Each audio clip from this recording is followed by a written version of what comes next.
sommes en train de voir le sixième moyen de devenir idolâtre, c'est quand on a peur de perdre quelque chose. Un attribut ou même une chose que Dieu vous a donnée. Alléluia. Ça fait qu'il y a des serviteurs de Dieu qui ont payé des avions. Il a payé un avion cette semaine, Dieu lui demande prends ça, donne à l'autre.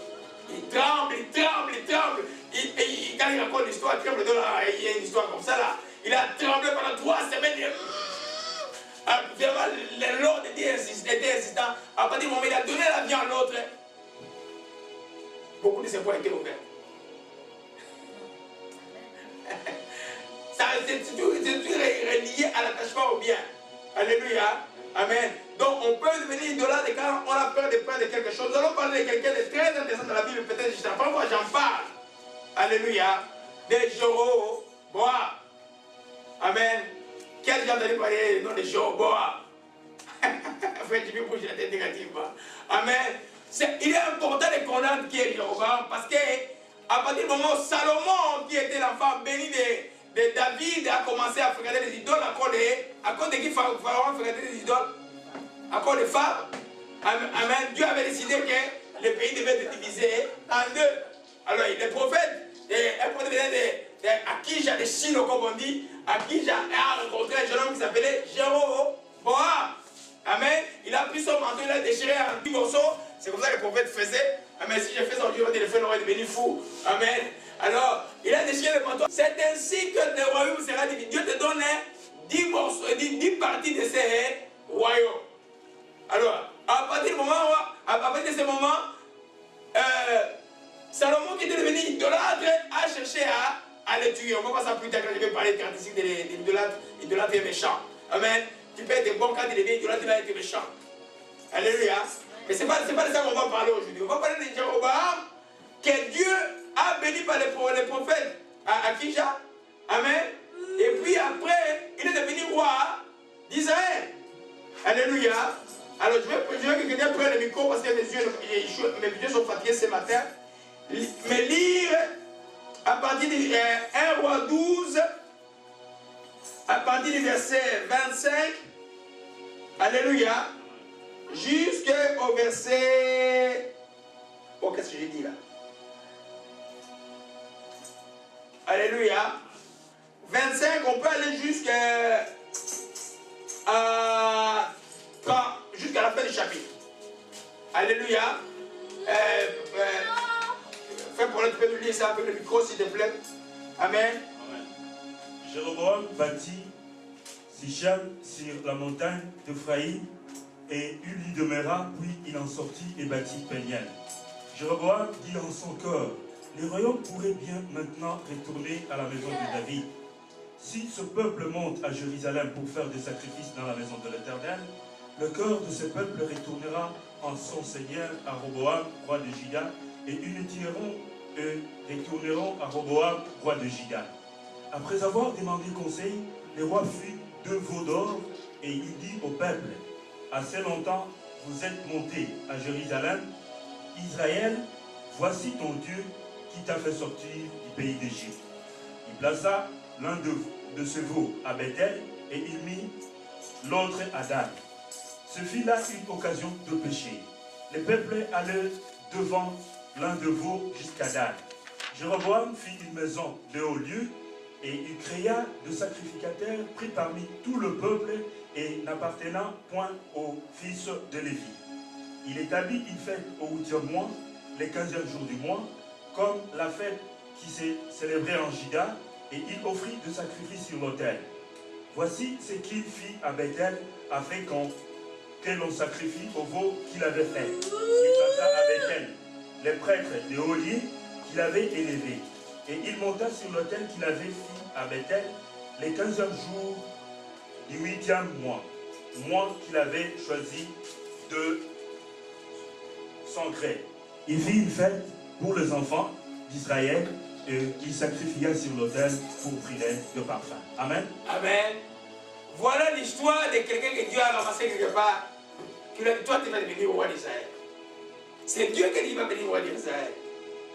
Mais, comme tous ces sacerdotes étaient entre les mains de Lévi, de la famille de Lévi, vous savez que c'est depuis que Dieu a institué que les Lévites à la famille d'Aaron et sont des sacrificateurs, c'est une loi perpétuelle en Israël. Alors, il dit, mais comme moi je suis seulement roi ici, je n'ai pas de prêtre avec moi, mais un jour ce goût que j'ai acquis de la royauté, s'il va m'échapper entre mes mains. Il a eu peur que Roboam devait le tuer au lieu de compter sur l'Éternel qu'il a voulu cette séparation. Alléluia. Alors, à cause simplement de la peur, Roboam, qui avait fui en Égypte, vous savez l'histoire, et qui est revenu quand Salomon est mort, et Jéroboam plutôt, est devenu idolâtre. Il a dit non, la royauté, moi je ne vais pas laisser. J'ai goûté à la royauté. En d'autres termes, il était même attaché à la royauté plus qu'à Dieu. Amen. On a vu que l'attachement à quelque chose plus qu'à Dieu était l'idolâtrie. Mais ce qui a conduit Jéroboam à s'attacher, c'est plutôt la peur de se voir un jour le royaume échapper entre ses mains et retourner à Israël. Mais il a oublié que c'était Dieu qui a ordonné cela. Commençons par là. Des fois, Dieu peut... Vous savez que Jésus a une parole qu'il a prononcée simplement. Quand on vous demande de faire 1000, faisant 2000. Quand vous voyez l'histoire de Jéroboam, qui n'y avait rien. Bien sûr, c'était toujours des querelles entre Juda et Israël. Mais chacun était dans son coin parce que le prophète avait dit cela et ordonné de l'Éternel. Restait ainsi, tout le monde était d'accord. Comparé à David qui était l'homme selon qui plaisait à Dieu selon son cœur. Quand vous allez voir, je vais demander que quelqu'un lise Samuel 16, verset 5 à 11. Je vais nous expliquer quelque chose. Alléluia. Parce qu'on peut être nous tous dans l'oppression, mais l'autre continue à être, comme il n'est pas idolâtre, il dit, moi, si c'est Dieu qui l'a ordonné, je vais rester attaché à mon Dieu, quoi qu'il m'en coûte. Alléluia. Amen. Et 2 Samuel 6, verset 5 à 6, rapidement, frère Paulin. 2 Samuel 6, 16, verset 5 à 11. Alléluia. Amen. Amen. 2 Samuel 16, verset 5 à 11. David était arrivé jusqu'à Bachirim, et voici il sortit de là un homme de la famille et de la maison de Saul, nommé Shimei, fils de Gira. Il s'avança en prononçant de malédictions et il jeta des pierres à David et à tous les serviteurs du roi David, tandis que tout le peuple et tous les hommes vaillants étaient à la droite et à la gauche du roi. Shimei parlait ainsi en le maudissant. Va-t'en, va-t'en, homme de sang, méchant homme. L'Éternel fait retomber sur toi tous les sangs de la maison de Saoul, dont tu occupais les trônes. Et l'Éternel a livré le royaume entre les mains d'Absalom, ton fils. Et voilà, malheureux comme tu le mérites, car tu es un homme de sang. Amen. Amen. Amen. Amen. Alors Shimei commençait à David, vous connaissez l'histoire, Absalom qui est le fils aimé de son père. Amen. Faites attention, spirituellement, l'esprit d'Absalom, c'est dangereux. Amen. J'ai déjà vu ça dans ma vie, bien aimé. Hein? C'est dangereux. Amen. Les filles de soeur, jamais Absalom. Hein? Ok? Petit, tu sais jamais Absalom vers ton père. Hein? Jamais, jamais. C'est l'esprit qui est dangereux. Alléluia. Mais souvent, les gens ne savent pas ce qu'ils les aiment. Les gens ne connaissent pas ce qu'ils les aiment. David aimait son fils plus que tous les autres enfants. Amen. Alors finalement, Absalom est venu envahir Jérusalem. Absalom arrive, il entre à Jérusalem. David est en train de fuir. Et Shimei, qui était de la famille de Saul, a commencé à jeter la poussière et à maudire le roi. Amen. Abishai, qui était le gardien de David, dit non. Laisse-moi couper ses chiens pour insulter le roi. Laisse-moi seulement couper sa tête parce qu'Abishai ne jouait pas. Amen. Donc, le roi dit, oh, laisse-le faire. Peut-être c'est Dieu qui a permis cela. Il savait d'où cela, les causes de ce Beersheba. Tout cela est venu, c'est à cause de la femme de Uri. Quelqu'un qui se connaît, reconnaît ses fautes, mais bien aimé, ne sera jamais idolâtre. David a reconnu ses fautes. Il a dit, hey, peut-être c'est Dieu qui a permis cela. Ah, je vais marcher là-bas, honte. Il n'y a pas de problème, je vais aller. Amen. Celui qui marche comme ça, Dieu va les relever. Alléluia. Revenons sur Jéroboam. Jéroboam, lui, n'y avait absolument rien. Mais il était tellement attaché à la royauté. En d'autres termes, la Bible, vous voyez, le verset dit, Jéroboam dit en son cœur que le royaume pourrait bien me retourner à la maison de David. En d'autres termes, Jéroboam était déjà idolâtre du royaume. Il a oublié que c'est Dieu qui lui a dit d'être roi.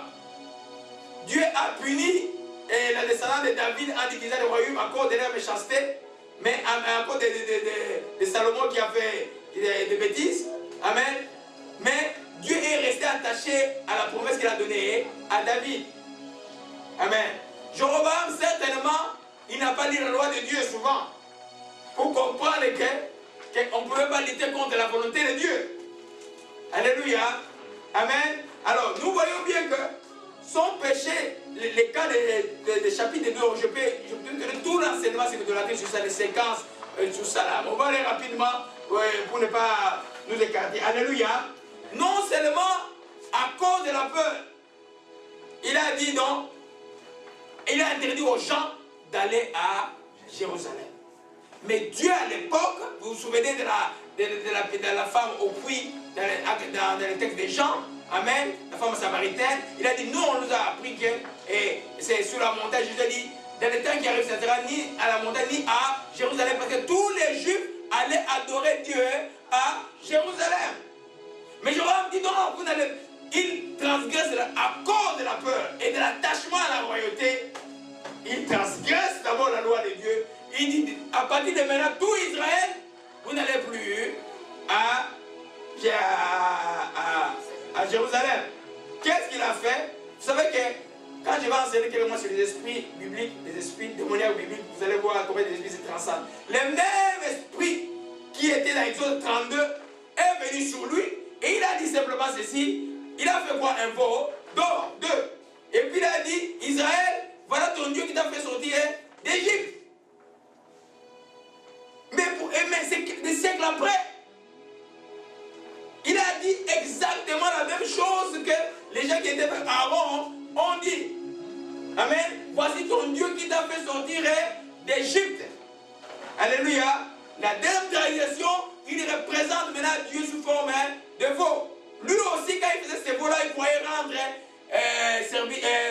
gloire à l'Éternel. Certainement, il ne connaissait pas la loi que Dieu a dit, on ne représentait pas. Alléluia. Vous allez voir qu'à cause de la peur, non seulement il s'arrête, il finit par là, il va, je vais vous tester votre connaissance, qui est encore, il va toucher au sacerdoce. Quel est ce roi qui a touché au sacerdoce? Qui a appelé sa royauté encore le sacerdoce? Saul. Amen. Lui aussi, Jéroboam, ce n'est pas Saul qui a commencé, c'est Jéroboam qui a Saul. Saul a touché, pourquoi Saul a-t-il touché au sacerdoce? Oui, mais pourquoi? C'est parce que Saul aussi était déjà en disgrâce. Dieu avait déjà la peur aussi de perdre son royaume. Sauf cette fois-là, c'était justifié parce que Dieu a humainement justifié pour lui. Si vous voulez se défendre, c'est parce que Dieu avait déjà ordonné qu'il soit plus roi. Alléluia. Amen. Mais il lui a manqué seulement la repentance. On revient, mon Dieu. Il y a beaucoup de choses. Alléluia. Alors, nous comprenons bien que les sacerdoces de Dieu a dit appartient à Lévi. Amen. Comment on peut contextualiser les gens qui veulent devenir pasteurs par la force, des gens qui font le coup d'état pour changer les pasteurs de leur église? Il y en a des gens qui font des réunions et puis ils disent au pasteur, toi qui n'es plus pasteur, c'est celui qui va être pasteur. Mais vous êtes à côté. Alléluia. Si quelqu'un, Dieu a appelé quelqu'un, on ne devient pas pasteur par les écoles bibliques ou par la démocratie. C'est Dieu qui appelle.